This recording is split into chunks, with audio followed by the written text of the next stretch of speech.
Hey everybody, hope you're well. Excuse me. And so maybe we should do the chanting straight away, apart from just a little cough and a sneeze. I was fine before. Okay, so hopefully I won't do that during the chanting. Namo tassa bhagavato arahato samma sambuddhassa. Namo tassa bhagavato arahato samma sambuddhassa. Namo tassa bhagavato arahato samma sambuddhassa. Buddham saranam gacchami, dhammam saranam gacchami, sangham saranam gacchami. Tadayambe buddham saranam gacchami, tadayambe dhammam saranam gacchami, tadayambe sangham saranam gacchami, tadayambe buddham saranam gacchami. Tadayambe dhammam saranam gacchami, tadayambe sangham saranam gacchami. Namo Buddhaya, Namo Dharmaya, Namo Sanghaya. Namo Buddhaya, Namo Dharmaya, Namo Sanghaya. Namo Buddhaya, Namo Dharmaya, Namo Sanghaya. I take refuge until I'm enlightened in the Buddha, the Dharma, and the Sangha. Through the positive potential I create by practicing the 6 paramitas, may I soon attain enlightenment in order to benefit all sentient beings. I take refuge until I'm enlightened in the Buddha, the Dharma, and the Sangha. Through the positive potential I create by practicing the 6 paramitas, may I soon attain enlightenment in order to benefit all sentient beings. I take refuge until I am enlightened in the Buddha, the Dharma, and the Sangha. Through the positive potential I create by practicing the 6 paramitas, may I soon attain enlightenment in order to benefit all sentient beings. May all sentient beings have happiness and its causes. May they be free from suffering and its causes. May they never be parted from the happiness beyond suffering. May they abide in equanimity, free of bias, attachment to the near, and aversion from the far. I shall cause this great compassionate Buddha please inspire me to be able to do so. Reverently, I prostrate with my body, speech, and mind, and present clouds of every types of offerings, actual and mentally transformed. I confess all of my negative actions accumulated since beginningless time, and rejoice in all the virtues of all holy and ordinary beings. Please remain until cyclic existence ends, and turn the wheel of Dharma for all sentient beings. I dedicate the virtues of myself and others to the great enlightenment. However memorable all sentient beings are, I vow to save them all. However inexhaustible my delusions are, I vow to extinguish them all. However immeasurable the Dharma teachings are, I vow to master them all. However endless the Buddha's way is, I vow to follow it completely. Om Mani Padme Hum. Om Mani Padme Hum. Om Mani Padme Hum. Tayata Gati Gati Paragati Parasamgati Buddhi Soha.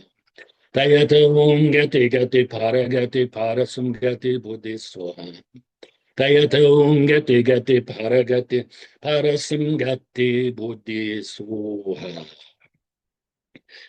Ah, yes. As soon as the camera started rolling, well, rolling, it doesn't roll anymore, does it? It just goes. The camera used to roll years ago. Or the film on the roll. Yeah, as soon as that happened, I sneezed. What can I say? That's the first sneeze I've had today. Anyway, but that's life. Shows human stuff, samsara stuff. And talking about samsara stuff, I just thought I'd make the New Year announcement. I know I asked you guys whether you wanted to have a break or not, and I think a few of you said no. A few said yes. Well, it's unavoidable, actually, to do with hosting and things like that. So we will take break. We'll take 3 weeks off, 3 Dharma classes off. I thought it'd be 2, but it's actually 3. decided to give a little bit extra time, for different things like family and so on. So New Year break, 27th of December, no Zoom class.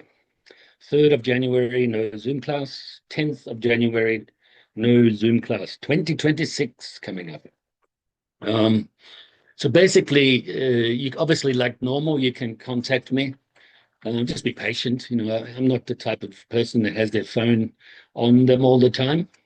And I've pretty much always got it on buzz. Well, I forget what that's called, but mute. I don't really have it up loud unless I'm really expecting a call or something. But yeah, I mean, obviously in Messenger, you can get onto me. I tend to look at the Facebook stuff, a few times a day. But I'm only really on there to do most of the time just to do the stuff that I want to, like sharing my posts and liking people, sharing and stuff like that. Okay, so I don't really sort of scroll and things like that. So if you do see me on there, it may be just to do that. So just be patient for me to get back to you if you leave me a message in Messenger, and likewise with the text on the phone and things like that. Please practice daily. Just because we say we have 3 weeks off doesn't really mean we have 3 weeks off. We never have anything off in the Dharma. And like I've said before, it's like a holiday when we're on the Dharma. Anyway, we don't need anything off. Not to be practicing correctly and consistently, constantly. And so make sure you practice every day, formally on the cushion, but also off the cushion. Keep an upright attitude, good attitude, and try to maintain as much as possible the pure bodhicitta intention to attain enlightenment for the benefit of all sentient beings. And if you do that, then all of your actions will be good. And, relatively you'll be creating good karma, but also eventually, still relatively, but eventually to go ultimate, you're leading yourself to become a Buddha, a Bodhisattva to begin with, then Buddha. Okay, so those 3 weeks we have off. Pretty sure, Lisa got back to me, but she hasn't sort of done anything yet. She won't do that until over the new year, but pretty sure we've got the same Zoom link and Zoom ID and passcode. Okay, so I know that we had that last year, maybe even the year before. I can't remember now. And so on the 17th of January is when we will resume the classes and resume this commentary on this meditation and its benefits, getting to know your mind article. And we're basically, after today, we'll just sort of start the second page out of 3 today. So we've still got a bit to go on it. And hopefully you're getting it well. And if you're not, send me some questions. Or wait for more explanation, because there is a method to my madness, even though I'm doing it off the cuff. I haven't written myself notes or anything. The notes are the article. I remember writing this article 9 years ago, or over 9 years ago. I think it was in October 2016. I know it was in October because I was asked to write the article in September. And it was published in Metavolokanaya Buddhist magazine in December of 2016. Okie dokie. So let's do some meditation before we continue the Dharma talk.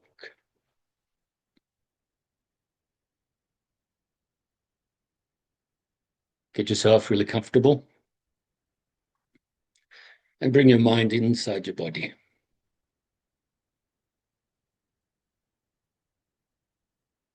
And we will release the tension from the body.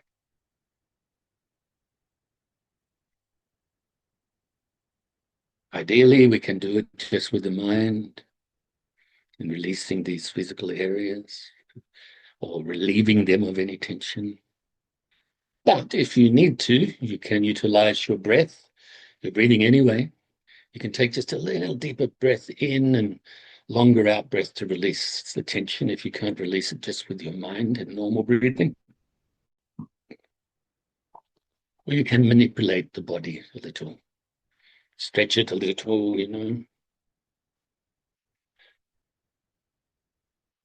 Maybe just move it a little.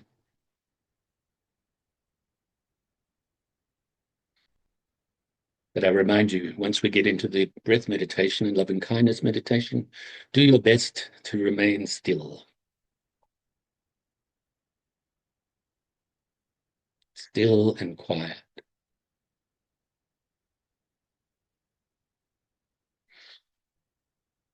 So bring your focus to the bottom of your body initially and release whatever tension you may have from around your feet.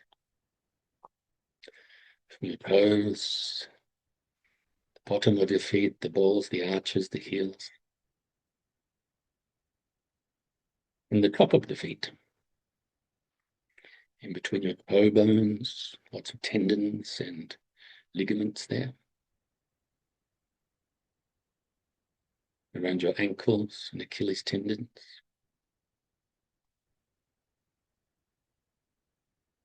And your lower leg, calf muscles,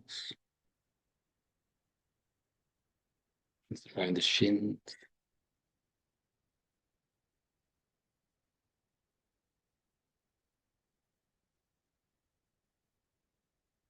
And all around your knees.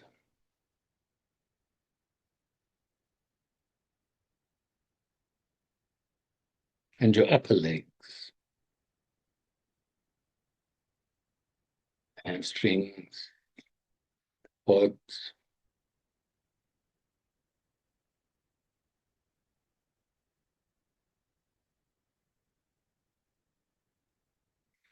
around your midsection, around the hips and hip flexors, and the glutes and groin.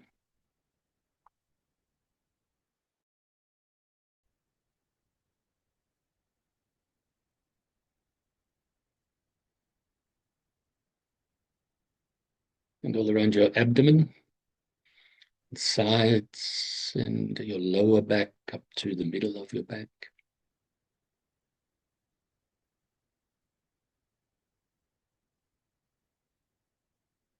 And from your chest, underneath your arms. And also from the middle to the upper back.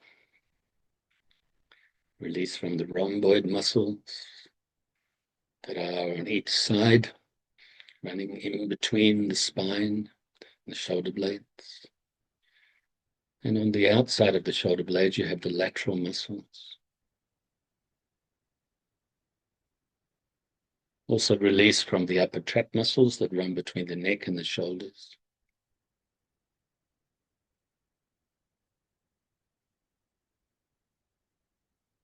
And from your shoulders,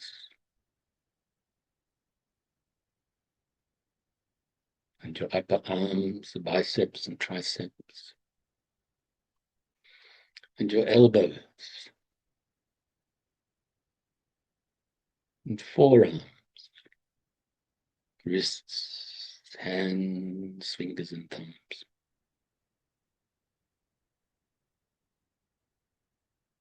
Now bring your focus back up to your neck, release from the front, sides, and back of your neck.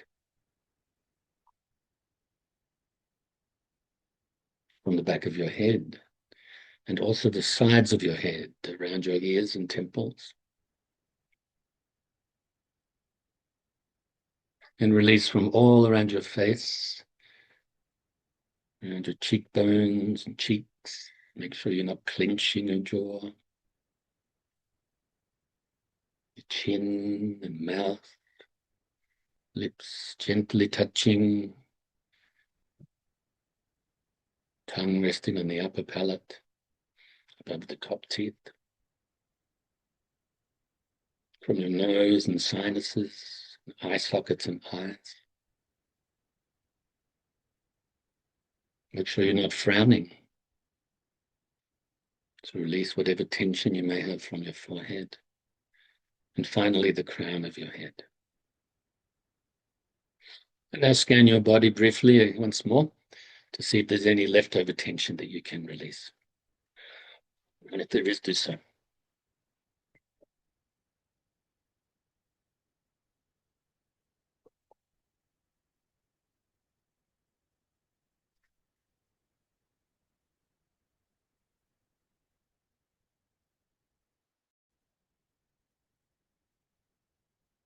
Bring your focus to the tip of your nose initially and follow the feeling of the breath as you breathe in your nose, past your throat and chest area, all the way into your lungs. Of course, the lungs fill with air. As they fill with air, they expand. Therefore, the abdomen rises a little bit.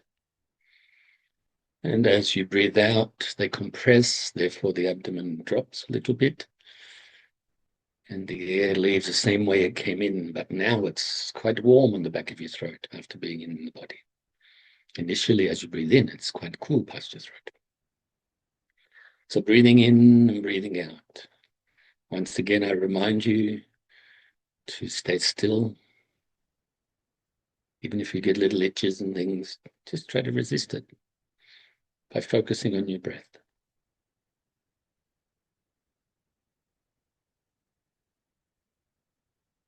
You can also add the extra technique of counting the breaths from 1 up to 10.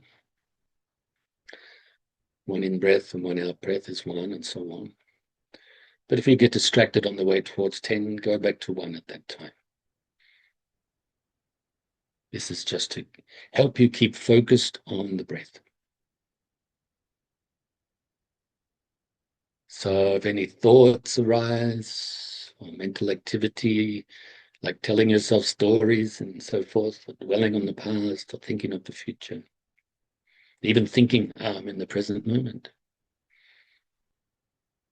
don't hang on to them.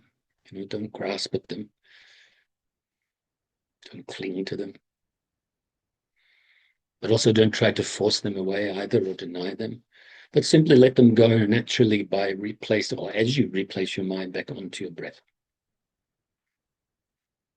And if your mind becomes dull, then wake it up a little bit by refocusing on your breath more brightly. So let's practice like this for a little bit in silence.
So now we can feel pleased with ourselves and fill ourselves with universal loving kindness, utilizing the visualization technique of filling your whole being with the white light.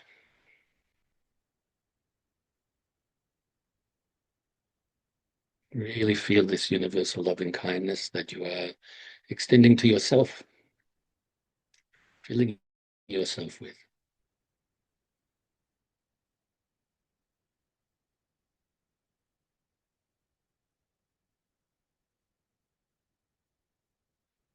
So much so now that it radiates outwards, it overflows and radiates outwards from your heart center and enters into the heart centers and fills the bodies of your loved ones, family and friends.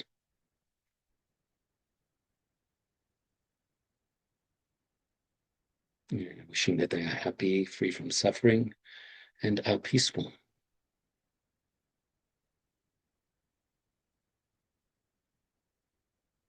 And I also do likewise with strangers.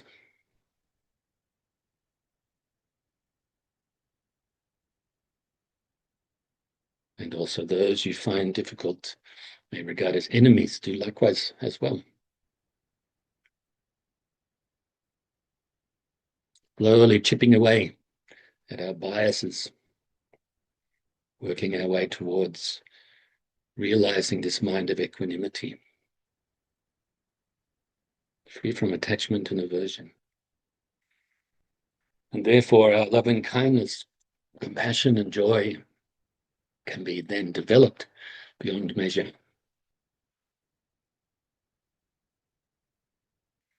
extended and radiated to all sentient beings.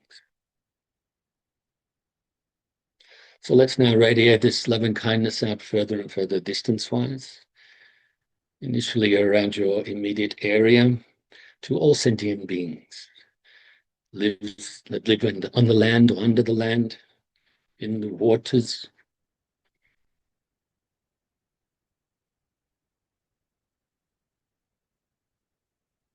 I think something went happening there. Doesn't matter. Still recording. In the waters, fly through the air, whether they are born from wombs, eggs, moisture, or through transformation.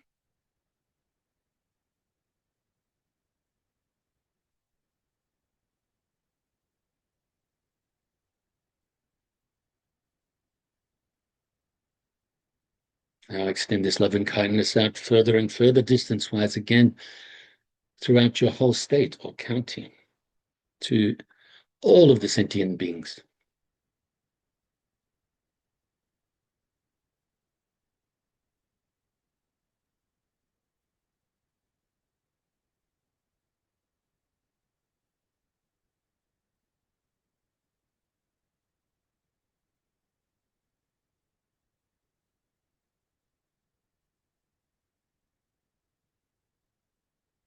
And throughout your whole country.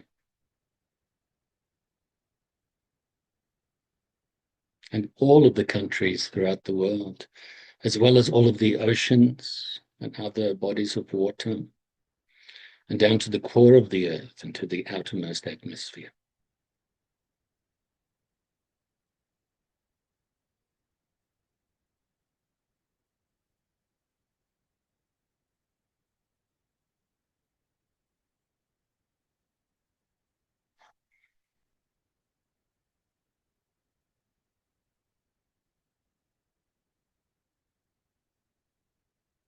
And throughout the whole solar system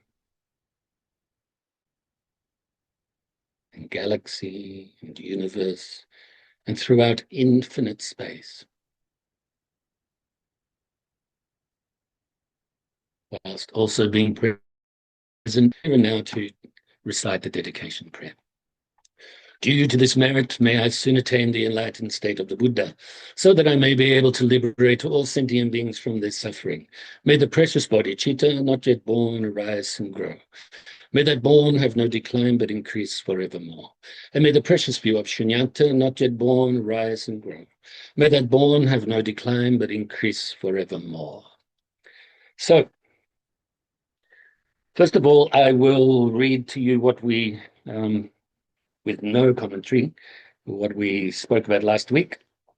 To bring about the awakening of students of all temperaments, the Buddha taught a wonderful variety of spiritual practices. There are foundation practices for the development of love and kindness, generosity and moral integrity, the universal ground of spiritual life. Then there is a vast array of meditation practices to train the mind and to open the heart. These practices include awareness of the breath and body, mindfulness of feelings and thoughts, practices of mantra and devotion, visualization and contemplative reflection, and practices leading to refined and profoundly expanded states of consciousness. So what we'll talk about today, we'll do 2 paragraphs.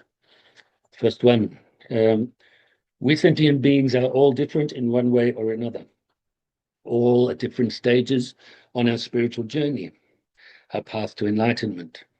Therefore, we should seek to receive instructions on the particular methods as taught by the Buddha that are suitable to our current individual temperaments and needs, and wholeheartedly put them into practice. Benefits of meditation are now widely known, and the practice of meditation has become part of the mainstream in many places around the world. For instance, it has become commonplace for meditation to be practiced at various educational facilities, such as schools and universities. Also, many medical practitioners encourage their patients to meditate to help the healing process. These are just a couple of examples how the practice of meditation has become part of mainstream culture. Not enough, though. I wish it was more. I wish that more people practice meditation. Like I said at the start of this article, the whole world practice meditation. That's my bodhicitta intention coming into play. Okay, so, and also practice correctly. You know, sometimes I think that people think they're meditating, but not really. You know, meditation, what does it mean? You know, absorbing your mind, way, absorbing your mind with goodness, absorbing your mind with concentration, you know, eventually wisdom, compassion, and loving kindness. So dhyana or jhana means mental absorption. It's one word for meditation. And in practice, you know, bhavana is another word we use for meditation. And this, obviously, the meditation on the breath, initially it's to develop this concentration, but true mindfulness practice actually leads to wisdom eventually, okay? So we sentient beings are all different in one way or another. We have to understand that. We have to see that, to know that. Even if we're in the same household, even if we have the same, similar, you could say, or looking like almost exactly the same hobbies and habits and work and all of these types of things, everybody's different. So needing slightly different techniques sometimes, but can use the same technique, but we're all utilizing it slightly differently. We're all at different stages on the path to enlightenment. Maybe some of us have become really generous, but still lack patience. Maybe some of us become more patient, but maybe still a little bit miserly, you know, not generous enough. Well, I won't keep going on with that. I'm talking about the 6 parameters, obviously. But, you know, we are on the path to enlightenment, which is good.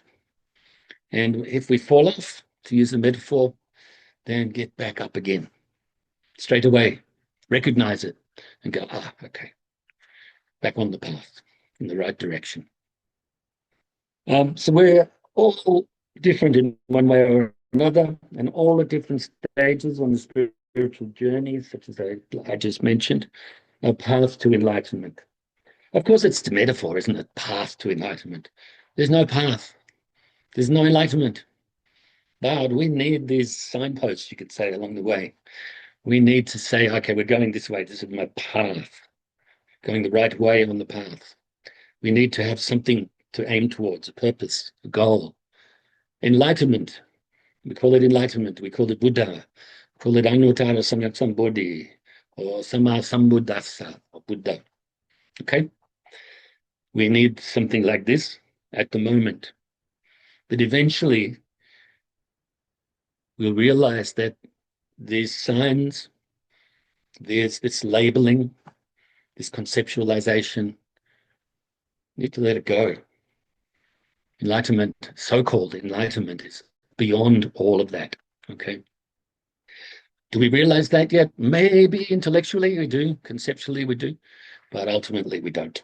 Otherwise, would have realized it already. Okay. Um,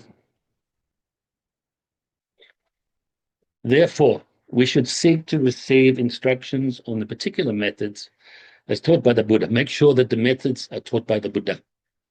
The methods may slightly vary throughout the ages to match the times and the culture of certain places that the Dharma goes to or has been to, but still has to really be based on the Buddha's teachings, not go the opposite and become evil, of course, but also not meaningless. Sometimes, like I mentioned before, sometimes I think people think they're practicing mindfulness, but actually this is just labeled mindfulness. Maybe it's not genuine mindfulness. I remember, and I've mentioned this to you before, is that some, businesses introduced mindfulness within some of their courses they make their staff go through to try to get more productivity or higher productivity out of the staff so they can focus. That's done with wrong intention. It still may help though, a little bit. Okay. Make sure it's taught by the Buddha. That are suitable to our current individual temperaments and needs, and wholeheartedly put them into practice. Now, of course, we have to practice. It's pointless, for instance, if you get some medicine that is good for you or some vitamins that are good for you and you don't take them. Same. If you get the Dharma, but you don't practice, we have to practice. Up to us. Our individual temperaments and needs can change. So we should stick with the methods that we have learned and practice now. But in time, this can alter, because we change. So the benefits of meditation are now widely known, and the practice of meditation has become part of mainstream in many places around the world. Whilst this is actually true, obviously the statement is true, I did write it way back before this article. I actually sort of grabbed this bit from a different article when I was writing this article. So probably a few years earlier, and yeah, it appeared that people were more interested in meditation and the practice, to do with schools and medical sort of fields and everything like that. Certain doctors may recommend their meditation to their patients, but I'm not sure, because I'm not everywhere, so I don't know. Hopefully, it is practiced more and more.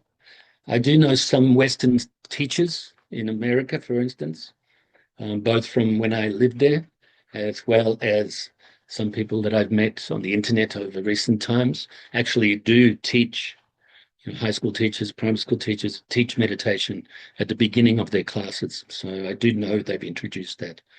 Sometimes in secret, sometimes they're obviously doing it very openly. How's the time going? Only 3 minutes. Okay, so I think it should be obvious to you that the meditation, at least the word and the concept, is better understood these days than maybe years ago. For instance, it has become commonplace for meditation to be practiced at various educational facilities, such as schools and universities. Also, many medical practitioners encourage their patients to meditate to help the healing process. So obviously, a part of this article will talk a little bit more detail about that, so I won't elaborate right now on that.